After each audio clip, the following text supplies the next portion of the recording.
Our speaker tonight is Mr. Harry Guinther. Mr. Guinther served in the U.S. Army Air Corps, 386 Bomb Group, 55th Squadron. He was a radio operator and a waist gunner on a B-26, and his highest rank was Tech Sergeant. Is that correct? Okay. Mr. Guinther entered the service in the spring of 1942. He was assigned to training bases in Mississippi and Florida. My father was in the same places, Biloxi, and but you weren't at Tampa Bay. Were you at Tampa Bay? One a day in Tampa Bay? Oh, okay. Oh, good. That was good. Neither did he. So I think that's really good. On July 4th, 1943, Harry was aboard his B-26 bomber flying over Greenland on his way to Prestwick, Scotland, where he was based. And then following that, on one of his missions over France, Harry and the crew of the Yankee Doodle Dandy were hit by relentless flak, and Harry has a good story about how bad that really was. And he was forced to parachute along with all of his crew. He was captured by German soldiers. One of his interrogators was a German general named General Karl Heinrich von Stupnagel. I won't get that right. And this is where Harry's story kind of takes off on a little different angle than you might kind of be prepared for. And if any of you have seen the recent movie with Tom Cruise, Operation Valkyrie, it's where Harry's part in that history kind of takes place. So without any further ado, I'd like to introduce Harry Guinther. Yeah. Thank you.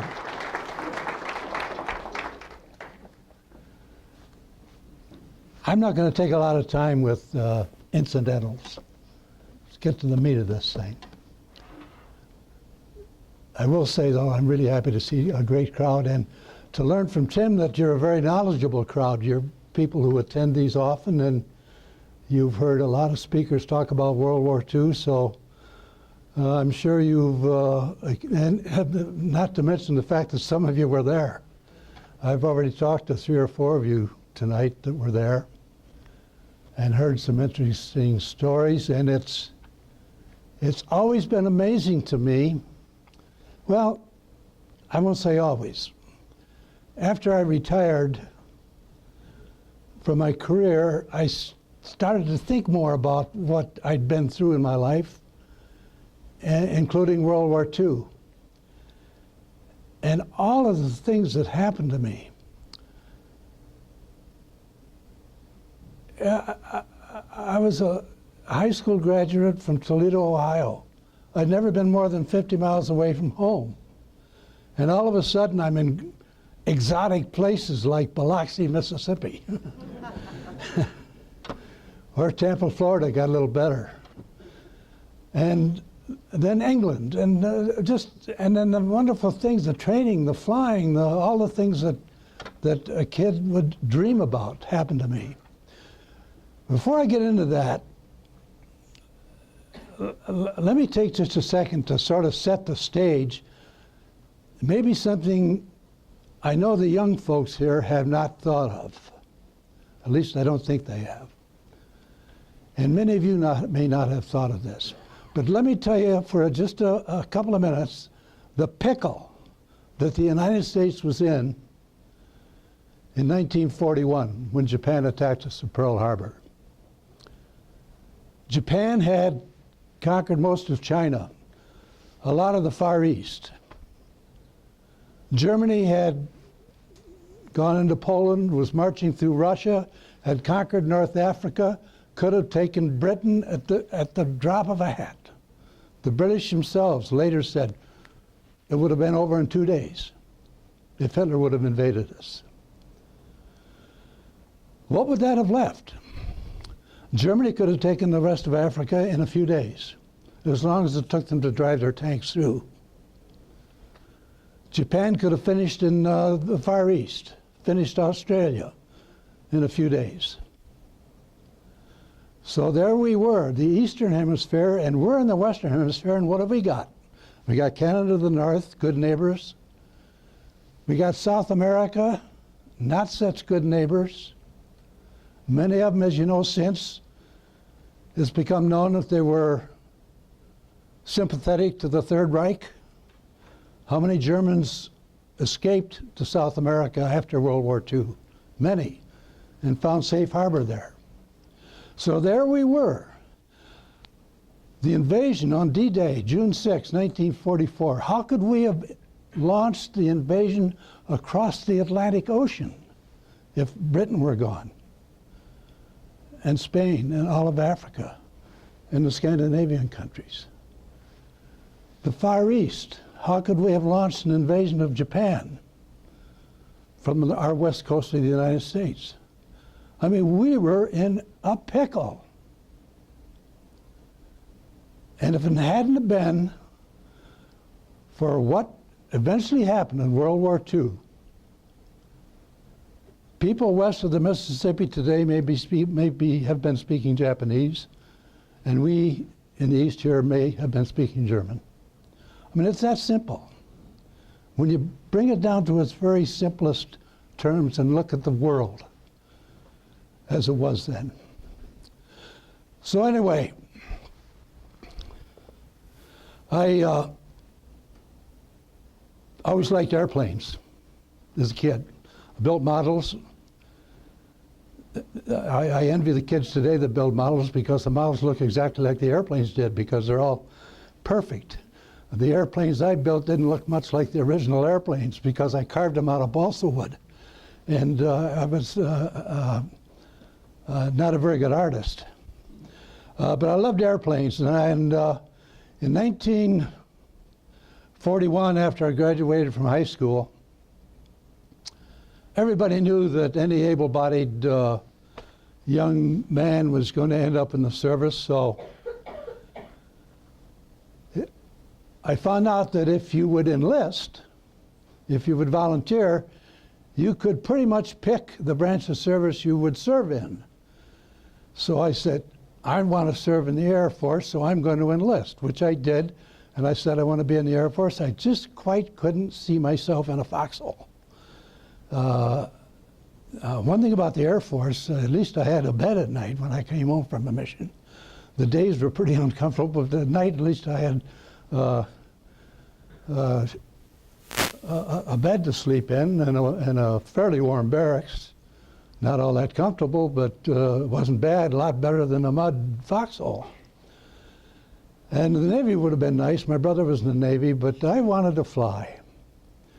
So I did, went through all my training, flew, as Tim said, from starting from Savannah, Georgia, over to Labrador, and then southern Greenland and Iceland, and then Scotland. Training was about a 9-month to a year situation. A lot of interesting things happening, a lot of new things every day. A lot of funny things happened. One day I was stationed at Barksdale Field in Louisiana, and became known that Bob Hope was coming to do a show that night, one of the hangars. So the crew decided we're all going to the show. Boy, it's going to be great fun. So we checked the bulletin board, and we find we're scheduled to fly that night. So we couldn't go to the show. So we took off, and I tuned the show in, the radio show. That was before television. The radio show, and listening to Bob Hope with our fellow soldiers in the hangar. And I said to our pilot, let's buzz the hangar. Buzz means you fly in low, full power, a lot of noise. And so, well, he was a pretty conservative guy. He didn't want to do it. We all had to talk him into it. So we did. And I had the whole thing tuned into the radio, and all the guys had their earphones on. And we're listening, and we can hear ourselves on the radio flying over the hangar. And Bob Hope stopped the show and said, the mosquitoes are really big here in Louisiana. So those are fun. That's a little story. Little story, right, meaningless. A little humorous, but meaningless. There were 16,100,000 people served in our American forces in World War II. How many stories are there like that? Or much more dramatic, much more terrifying, much more horrifying? How many stories that'll never be told? I spoke to 3 or 4 men here tonight and heard 3 or 4 stories, most of which probably have never been heard, may never be heard again. 16 million men and women, and all of those stories. Well, tonight you're going to hear a few of them, and I better get to it. I joined the 386 bomb group, which was a medium bomb group. It was 2-engine bombers. And our mission was tactical rather than strategic. In other words, we bombed things like airfields and railroad yards and submarine pens. And the strategic bombers went after bigger targets like whole cities or the ball bearing industry or the fighter plane or aircraft industry in Germany, those kind of targets. Since we only had 2 engines, our range was much shorter, so we couldn't fly as far. As a result, all of our missions were over France, the vast majority of them, and over Belgium and over Holland until later in the war. We arrived in England and were assigned to this group and immediately started training the group. We hadn't flown our first mission yet. But another story. The first medal awarded in our group was awarded to a navigator who went to London on leave, had 1 or 2 more beers than he should have had, went back to his hotel, fell asleep face down on his bed, and just then an air raid started. The air raid sirens went off, and to hear him tell it, he said he looked up for a second, heard the sirens and said, oh, it probably won't be too bad, and he went back to sleep. Well, a bomb hit in the building next door and knocked the picture off the wall, and the picture fell right here. And the glass broke and put a 2-inch cut in him. He put a handkerchief over it or something and didn't think much about it. Went back to the base next day and said, boy, I might get an infection. I better go see the flight surgeon. So he did. The flight surgeon said, what happened? And he told him. He says, oh, that's a wound. It was enemy action. You get the Purple Heart. And that was the first medal awarded in our group. The guys in our group don't really like to hear me tell that story, but I just got to do another story of things that. Now, I often wondered what that guy told his grandchildren when they said, Grandpa, how'd you get the Purple Heart? It'd be interesting to hear what he said. Well, I flew 55 missions altogether. I should say 54 and a half, because on my 55th, we ran into trouble. All of those missions had, there were some easy missions where we didn't see any flak or any fighters, and we dropped our bombs and hopefully usually hit the target. There were some very, very, very difficult missions. I remember one mission to, anybody been to Amsterdam? Amsterdam Schiphol Airport in Holland. It was a terrible mission. The flak was so thick, the German fighter planes would rise up from that airport and hit our heavies as they were on the way towards northern Germany. And we were assigned to knock out that airport. And as we approached the airport, the sky was black with exploding flak. As we approached the airport, a piece of flak hit the toggle switch that dropped the bombs in the lead airplane. And when the bombs dropped in the lead airplane, all the other planes also dropped. The trouble is, it was early. We weren't to the target yet. We were close, but we weren't there yet. The target was the center of the runways at the airport. The bombs dropped early. We missed the target. But we hit the dike on the edge of the airfield and flooded the airfield and knocked it out for 3 months. This mission was on December the 13th. So during the winter, the water flooded and then froze and all kinds of problems, pumping the water out, repairing the dikes. They didn't get it repaired for 3 months. If we'd have hit the target exactly, they probably would have had it repaired in a week. So those are just the strange things that happen. Another strange thing, on that same mission, one of our bombardiers was in his nose compartment, and he had a gun sticking out of the center of the plexiglass nose to use against enemy airplanes approaching from the front. And his airplane was almost hit by direct flak, and it startled the pilot to the degree where he reacted on his control wheel, and the plane slipped over and under the number 1 plane. He was flying in number 2, this position, and the flak blew up here, and he went over like this. And just as he went over like that, the bombs dropped from the lead plane.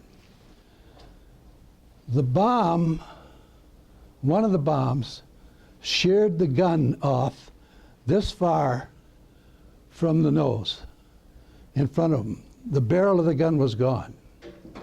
If it had been 1/100th of a second later, the bomb would have hit right in the center of the airplane and would have destroyed him. Well, those things went on all the time. But what made this was a little unusual is that the bombardier in that airplane was a guy named Harold Michelson. Harold Michelson finished his tour of duty, came back to the United States, got a job in Hollywood, and received an Academy Award as the art director for the movie Star Wars. So there you see, look how someone's life has changed. Look how maybe the movie Star Wars was changed. Would have been something different and it had to have been for that fraction of a second or that few inches. And those kind of things happen so much. But one fine late spring day in 1944, we were assigned a mission to Paris. Our job was to bomb a railroad bridge across the Seine River at a village called Sartouville. The track was the main line between Paris and Cannes on the Channel coast of France. And if we could hit that bridge, get that bridge, we didn't know it at the time. This happened to be on May the 27th. But on June the 6th, the invasion was going to happen. And as I say, we didn't know it. But if we could get that bridge, all those railroad trains bringing troops and tanks and artillery and ammunition and food and whatever to the front lines, about to be front lines from the invasion, would not have been able to use that railway line. So it was an important target.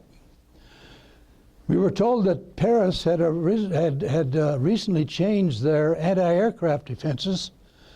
It used to, there was 1,000 guns surrounding Paris, anti-aircraft guns, mostly 88 millimeter. And each one had an aimer and a fire and several loaders. And it would take 9 seconds to shoot, rearm, aim, and shoot again. So they changed their tactics. Instead of each one shooting, they fired from a central point by telephone line, so that everybody loaded, those whole 1,000 guns loaded. Then they hit the trigger at a central point and all 1,000 guns fired at once. But the aiming was changed. Instead of aiming at a single flight of airplane, the aiming was changed to fill a cubic mile of space in front of the airplanes as they came. And the mission we flew on May the 27th was the first time our intelligence said that that system was going to be used, and they used it, and it worked. And they got us. I was at my waist guns.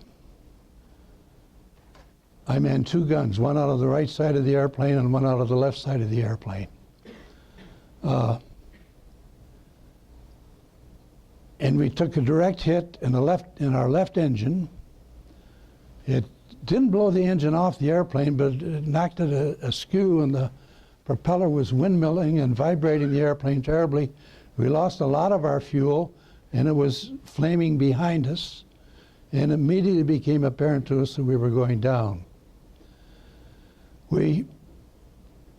I looked at around to see my top turret gunner, and he had released his seat and had dropped out of his top turret.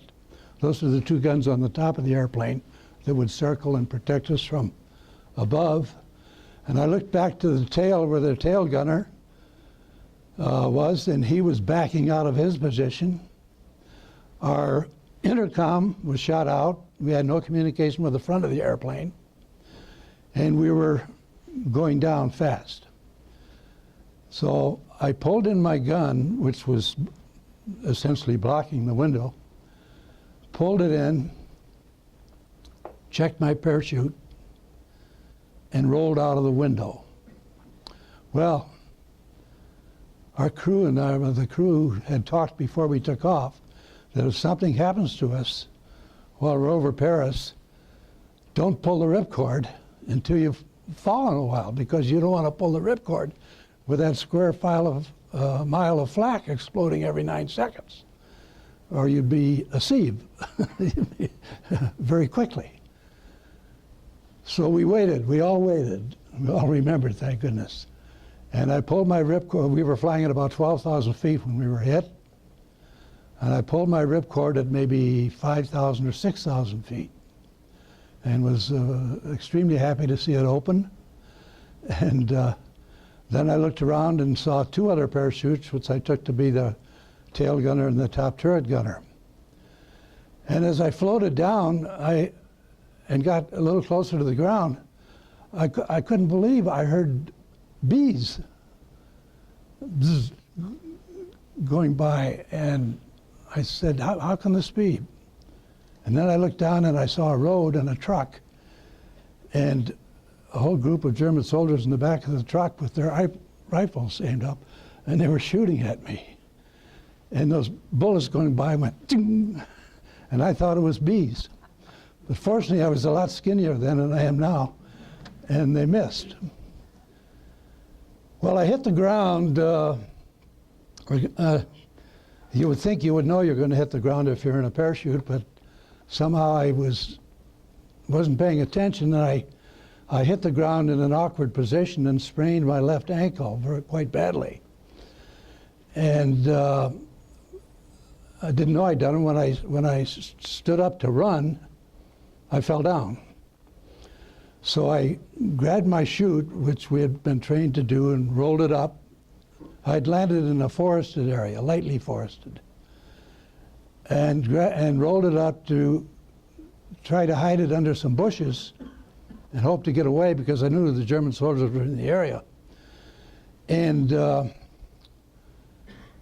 then I heard German voices, and I looked back, and there about maybe 40 yards, 30 yards behind me was a German soldier with his gun pointed, but in a different direction.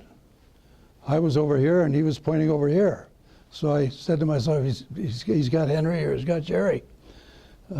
So maybe I can get away, and I went for the bushes again. And then I heard him again, and he sounded much closer, and I turned around, and he was about as far as the cameraman is from me, and had his Luger pointed right at me. And the problem was, the soldier didn't frighten me as much as when I saw his gun. He was more frightened than I was, because his hand was shaking like this. And I said, my God, he's going to shoot that gun and not even know he did it, because his hand was shaking. So up went my hands. They came up and they handcuffed me. didn't mistreat me, helped me. They had to help me because I couldn't walk to a Jeep, like the German version of a Jeep. I've forgotten what they call them. And started to drive. Didn't talk to me much. Just at the moment when we were hit was the same moment that our bombs dropped. So I remember our bombardier always used to say, "Bombs away," when the bombs dropped. And he got the word bombs out of his mouth, but when the word away should have come, there was this big explosion. So our bombs hit the target. And the German soldiers that had captured me drove me into the town that we had just hit. This was about 8 o'clock at night. It was still light. We were on double. It was called wartime. It's really double daylight time. And instead of moving the clock 1 hour, they moved the clock 2 hours during the war, and for the summer months. And I could see almost like a smog in the air. It was from dust and so forth from our bombs. And they drove me right into the town square, and there was a lot of people around because right at the town square was the station, the railroad station, that served the bridge that was going across, and our bombs had hit the bridge, but it extended on into the station. And unfortunately, a train had just arrived, and there were 400 and some people in the station at the time, and many of them were killed. Well, they took me out of the Jeep, and 3 young Frenchmen, I was handcuffed, I had my hands behind my back, 3 young Frenchmen immediately just worked me over really well, beat me up badly, until the Germans stepped in and turned their guns on them instead of on me, and chased them away. I was I was hurt physically, not seriously, but my lip was split and I was bleeding, and my hair had been burned off, and I was kind of a mess, and I was frightened, and I was hurt because I said to myself, these are our allies that are beating me. I'm doing this to I'm doing this to try to free them. And these Frenchmen are beating me. And it really bothered me terribly for a long time. But that's not the end of the story. I'll tell you the end of the story later. So then my captors loaded me back in the Jeep, one driving, the other one with the Luger held toward my head. He was the 2 soldiers were in the front seat, and I was in the back seat, but the guy in the front seat was turned around with his Luger pointed right at me. I was still handcuffed. And we drove into the center of Paris. And they drove me into a courtyard sort of place, a building. I didn't know what it was, a different looking sort of building with a courtyard and rather luxurious looking. And they got me out of the Jeep and dragged me into the building and up a stairs and to the mezzanine and through double wide mahogany doors into an office. And standing behind the desk in this office was the most imposing German officer you can imagine. I've always said the German officers' uniforms were the handsomest uniforms of all of World War II. You've seen movies of them, they were absolutely magnificent. And they wore them that way too, purposely. Every boot was shined perfectly. And the 2 guards stopped, with me, one holding each arm. And they shifted their guns to their other hands and he said, "Heil Hitler," to the general. And the general, surprisingly to me, did this, "Heil Hitler." Very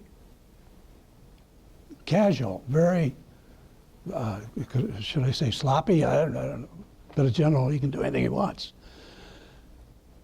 So then he said to the two soldiers, "Remove his handcuffs." Now, I didn't know what he said because he spoke in German, but the soldiers said, "Sir," they couldn't believe what they'd heard. And then he shouted at them. And then the soldiers did. They removed my handcuffs, and then he told them to leave. So there I was alone. They couldn't believe the general was saying that to them, to leave. Incidentally, they had done me a quick pat down. They had not really carefully searched me at that point. But they left. And the general looked at me and said, "Would you like to have a seat?" And I said, "Yes, sir, I would." And I really did want a seat because I was really hurting and I was, well, you can imagine. So I worked my way over to a large, comfortable chair in front of his desk. The soldiers had told the general my name. And he said to me, "Your name sounds German." And I said, "My father was German, but in America we don't think about that much. We're Americans." And he looked at me, and he stared at me, and he didn't say much. And I looked at him. And then he said something that absolutely astounded me. He said, "Would you like a glass of wine?"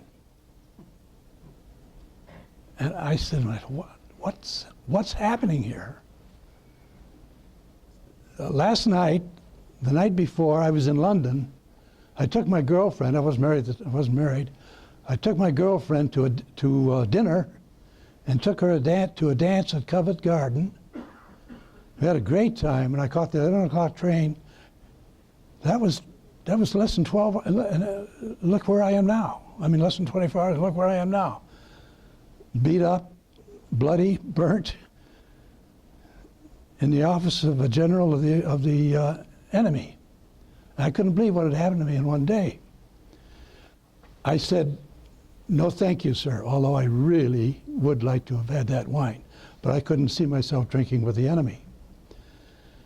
He went over and poured himself a glass of wine, and he sat down and he swirled the wine and looked at me and stared at me, and I looked at him and stared at him, and it went back and forth. And we made a little bit of small talk. I looked at the office. The office was magnificent. He was obviously a very high-ranking man. His name was Karl Heinrich von Stupnagel.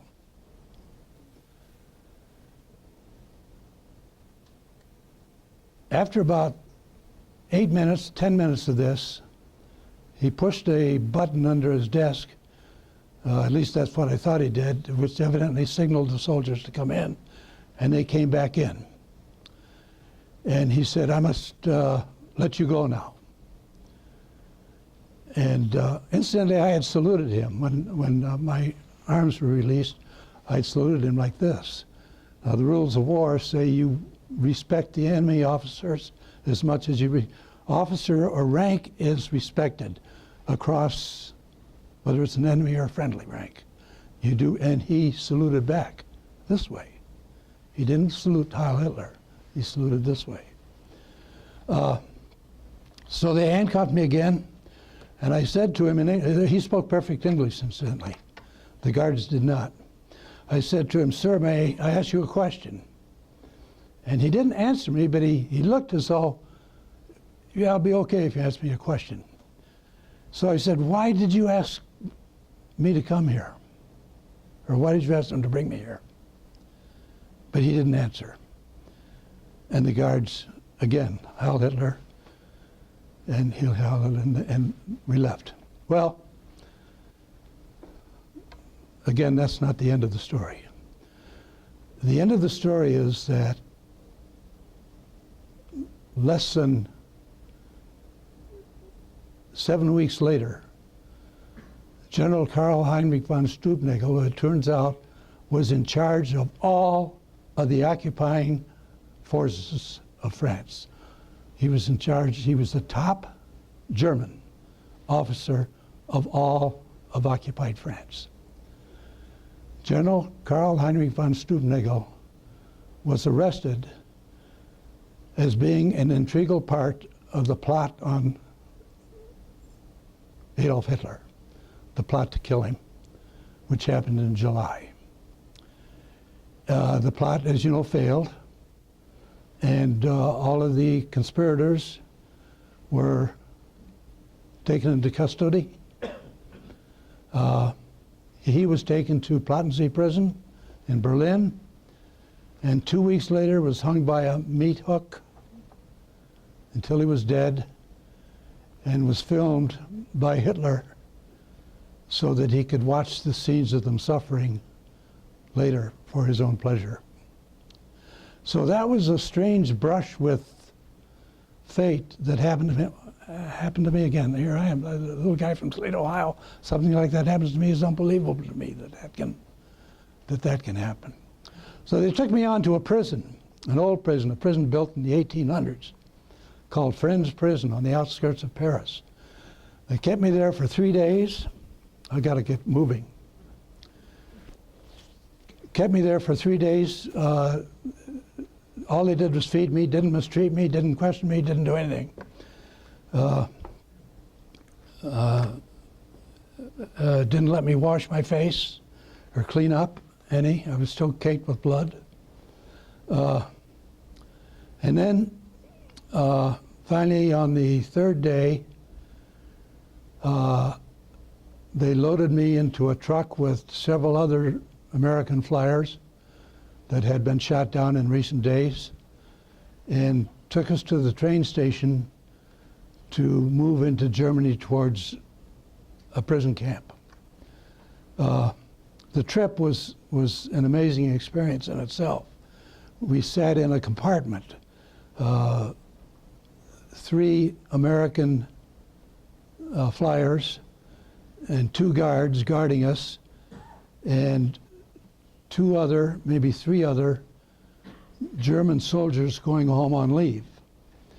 And as we got into Germany, the first town we came to was a town called Worms, and I looked out of the windows and I could see nothing but destruction. It was horrifying to see. The German soldiers going home on leave were weeping. And the guards guarding us were glaring at us. They had the guns. It was a very uncomfortable time. We finally arrived at Frankfurt on Main, and there's two railroad stations in Frankfurt. We arrived at one station and had to march to the other station. I was getting so that I could walk a little bit. And by that time, all the other American airmen on the train and some British airmen, there were maybe 15 or 16 of us. And they marched us in a group. We had to carry one of them because they had a broken leg. And they marched us to the other station. A group of civilians attacked us. One lady, I was going to say she was an old lady, but she's younger than I am now, attacked me with her umbrella. And I could have grabbed the umbrella and hit her back, but I thought the better of it. I didn't do that. I let her beat me, and she didn't really hurt me. But we got to the other station, and then we went on another short train trip into the suburbs of Frankfurt to an interrogation station. And there we were questioned for 2 weeks individually. We were all put in solitary confinement. And they would come every second day or third day, take us into an office and interrogate us. The first day they handed me a sheet of paper with a big red cross at the top of it, a place to write your name, your rank, and your serial number, your father's name and your mother's name, and your home city. And your bomb group and your bomb squadron and what kind of plane you were flying. And well, I filled in my name, my rank, and my serial number and handed it back to him. And he said, "You haven't finished." And I said, "Yes, I have." I said, "I'm not the first guy you interrogated. You know we can't tell you anything that you're asking there. You know the terms of the Geneva Convention." And he said, "Well," he said, "how do I know you are who you say you are?" I said, "Well, I got my dog tags." And they said, "That doesn't mean anything to us. Unless we can know and confirm that you're a valid soldier of the American Air Forces, we don't have to feed you. We don't have to keep you. We can shoot you because we don't know that you're not a spy. Besides that, how can we see that the Swiss inform your mother and father that you're safe, that you're a prisoner of war?" Well, it seemed to make a lot of sense to me, but I knew better than to give them the information they wanted, so I didn't. So they returned me to my cell. The second time they did that, I walked in, and they were very friendly. And he introduced himself, and he said that he had been the manager of a Woolworth store in New Jersey before the war. And he came back to Germany, and now he was doing this because he could speak good English. And he took a piece of bread from the table behind him and buttered it and put some great-looking orange marmalade on it, put it on a little plate and shoved it across the desk toward me. And I reached for it, and he says, "Well, wait a minute." He says, "You got to finish the form before you eat that bread." And I said, "I can't do that. You know that." They returned me to my cell. Well, after a week and a half of this, they gave up. And all of a sudden, they came to my room and opened the window, which had been locked, and it was you couldn't. It was frosted glass. You couldn't see out of it. And unlocked the door and brought me 2 books to read. And then a couple of days later, they put me on a train to the next stop. We eventually ended up in a prison camp in North Germany on the Baltic Sea, a place called Stalag 4. And I won't spend a lot of time with my experiences in the prison camp, but I'll tell you a few things. There were 12,000 of us. There were 2,000 in my compound, which was 10 barracks, 10 rooms in each barracks, 24 men in each room. The rooms were 24 feet by 24 feet. That they could have put 4 of those rooms in this, which would mean 100 men would be eating, sleeping, and in this amount of space. Decks, bunks 3 high, a small coal-burning stove, and a pitcher to put hot water and coffee in, and to carry water, and a cup for each of us, and a fork and a spoon for each of us, and that was it. What we call used to call gunny sacks. Do you young guys know what a gunny sack is? It's well, you all know what a gunny sack is. Gunny sacks filled with wood shavings as mattresses. Underneath the mattress, the bunk had 6 1x3 boards, and our mattress was strung between them. It wasn't a very pleasant life. We found ways to amuse ourselves. One of the things we did, we only did it a couple of times because it's the kind of trick you can only do a couple of times. We took a piece of paper and wrote something on it, and the Germans kept what they called ferrets in the compound, and they were unarmed, but they would just walk around and listen to conversation to see if they could pick up anything. And they would watch us. Well, I would take this piece of paper and hand it to another guy who would open it up and read it, nod, fold it up, take it, and hand it to another guy. And then on and on. Pretty soon, it was a dead run. The ferrets running after it to try to catch the paper. We finally let them catch us, and the ferrets, the guards opened the paper, And on the paper we had written, "Hitler is a son of a bitch."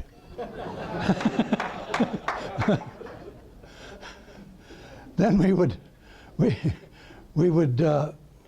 would take sand. We were on soft sand. We didn't have any grass. We would take sand from the compound and take it in the barracks and then fill our pant legs with the sand, and tie the bottom of the pant leg and go out and spread sand through the compound, and they would think we were tunneling. and then come and search for the tunnel. Well, that was funny the first couple of times, but then they started, when they thought we were tunneling, they would start to really deep search our barracks, which meant turning our bunks upside down, ripping out floorboards, and so it made us, so we stopped that. But we were able to start a school. When you get that many men together, you got guys that have been clergymen, you got guys that have been barbers, you got guys that have been professors, high school teachers, college professors, guys that have been engineers, guys that have been advertising men. And we were able to get books from the Swiss, textbooks. And we started college classes. And you could take accounting, you could take languages, and it kept us occupied. We all learned to play chess, and we all learned to play bridge. We did not work because we were non-commissioned officers, and non-commissioned officers are not required to work. I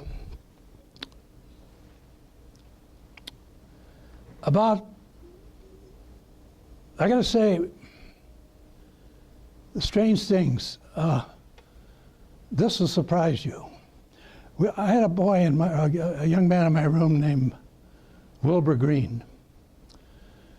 And Wilbur Green was Jewish. And Wilbur was one of those Jewish people who really looked Jewish. I mean, you could tell he was Jewish just by looking at him. Well, he was very frightened all the time of what might happen to him if they would single him out. Well, when he was shot down, he was hit in the face with flak, and he had some dental problems because of that. Once a week, a German guard came and picked up Wilbur Green, took him to the train station in town, took him to another station where they changed trains to a third town, had a dentist work on his teeth for an hour, then brought him back to a boy who was Jewish and looked Jewish, was obviously Jewish, and he knew he was Jewish. Yet this happened. How do you explain that? At the same time, they were burning tens of thousands, millions of Jews in the concentration camps. The stories of World War II are incredible. Well, about in January, it was very cold. In January, we could hear the rumble of guns. The Russians were our camp was actually in what's now Poland. It was very close to the town of Stettin. We were about 5 kilometers, maybe 6 kilometers from the Baltic Sea. And we could, at night, we would look out. We had to shutter our windows at night. There was no glass in our windows. They were just open spaces, and a shutter. We would cover the open spaces with at night, but we would look through the cracks in the shutters. They were just boards put together, and we could see flashes in the sky to the west, and it was guns, and we could hear the guns. So we knew the Russians were approaching. Well, I guess most of you know that the Germans made the decision that no American or no POWs of any type, for the most part, could fall into Russians' hands. They would not allow that because they felt the Russians would give us guns and put us in the front lines against the Germans. So they started moving us from these camps along in Czechoslovakia and Hungary and all from the east. They're moving them westward into central Germany. And they had practically no transportation, so we had to walk. We walked 4 abreast. We'd done everything we could to protect ourselves from the cold. To this day, thank God for the Boy Scout training I had, which let me know that you could insulate your clothes with old newspapers and things like that. Helped me, probably saved my life, some of the Boy Scout training I'd had. And started us moving in towards the center of Germany. Well, I didn't like that, and none of us did. After a few hours, it became not a march, but a real struggle. The guys were ill, malnourished. They began to straggle. Our guards were mostly relatively old, and they weren't in good shape either. Some of them had been wounded on the Eastern Front, and they began to straggle. Well, all of a sudden, we're on a two-lane highway through this dense pine forest, and there comes an S-turn in the road, and the line had stretched out. Instead of 4 feet between the ranks, there was now maybe 15, 18 feet. So the line had stretched out to a couple of miles long. And I got in the middle of this S curve in the road, and I saw no guards in front of me, and I turned around and saw no guards behind me. So I jumped in the woods. Not a very smart thing to do in retrospect, because I wasn't prepared. I didn't have much food. I had a little bit, but not much. I ducked in the woods, and I was free for 3 days. But it was early February, and I was cold and I was wet, and I said, I'm not going to make it. Plus, I was hundreds and hundreds of miles from the first friendly forces, except across the Baltic Sea, and I had no way to get across there. So I saw a group of farm workers standing near a barn, and thinking, this is Poland, maybe they're Polish, and I went up to them. And they weren't, some of them were Polish, but there were a couple of Germans, and a couple of them pulled guns, and that was it. So they locked me up for a day, not a day, a week. And as the Russians began to get closer, they began to panic. And they decided to get rid of me, and they put me on a wagon and sent me to another prison camp at a place called Greifswald.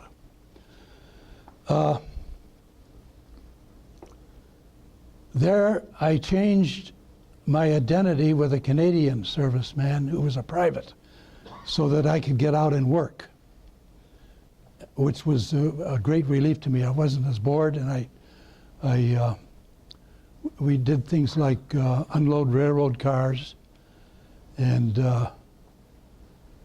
one day we were told we were going to load coal into a railroad car. So I didn't like the idea of that, because coal is so dirty, and so I got to the railroad car with a bunch of other of our guys, workers, and we found out that coal was cabbage, coleslaw, German for cabbage, which was good because we were able to steal some cabbage, and we could put cabbage in our overcoats and got them back to the and had cabbage soup that night. Well, on one of those work excursions, we met a girl was walking by, and the German guards were a little loose about guarding us. And so we started talking to the German girl. And she was friendly. And we said, the war's almost over. And she says, I know. She said, it's not going to be long. And this was, at this time, early mid-March.